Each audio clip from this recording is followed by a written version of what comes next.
C'est aussi l'occasion de découvrir des sports comme le goalball, un sport collectif réservé à des athlètes en situation de handicap visuel, un des rares sports paralympiques à ne pas avoir d'équivalent olympique. Claire Vérov avec Alexis Fischer. Vous n'étiez peut-être pas venu au stade pour ça.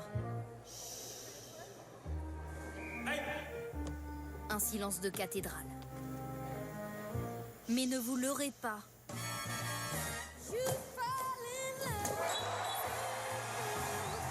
Aficionados ou complets amateurs, on se prend vite au jeu du goalball. Vous comprenez tout? Rien du tout. J'essaye de suivre, mais alors je trouve ça passionnant. Il y a une énergie de dingue, une tension incroyable. Moi, c'est une découverte totale et alors je suis fan absolue. J'adore. Le principe est plutôt simple. Marquer des buts dans les cages de l'adversaire. Les athlètes sont déficients visuels. Pour un souci d'égalité, ils doivent porter des patchs sur les yeux et un masque occultant. Double sécurité vérifiée par l'arbitre. Au cœur du jeu, une balle remplie de grelots.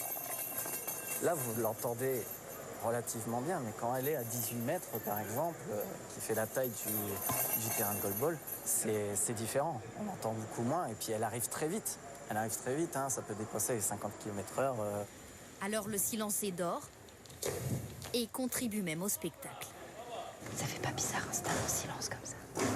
Non, c'est bien, ça rajoute un petit truc en plus. Et d'un coup, il y a du bruit. C'est encore mieux, je trouve. Chaque équipe compte 3 joueurs à la fois attaquants et défenseurs. Ils gardent des cages de 9 mètres de long et se repèrent grâce à des marques en relief au sol. Mais dans le public, il reste des questions. Je comprends pas quand il y a pénalty et quand il n'y a pas pénalty. Le terrain est divisé en 3 zones.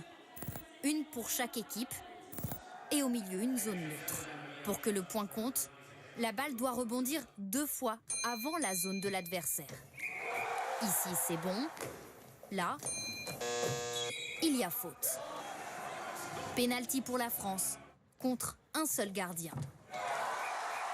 Malgré ce point, nos Bleus se sont inclinés cet après-midi, mais rêvent toujours d'accéder en demi-finale.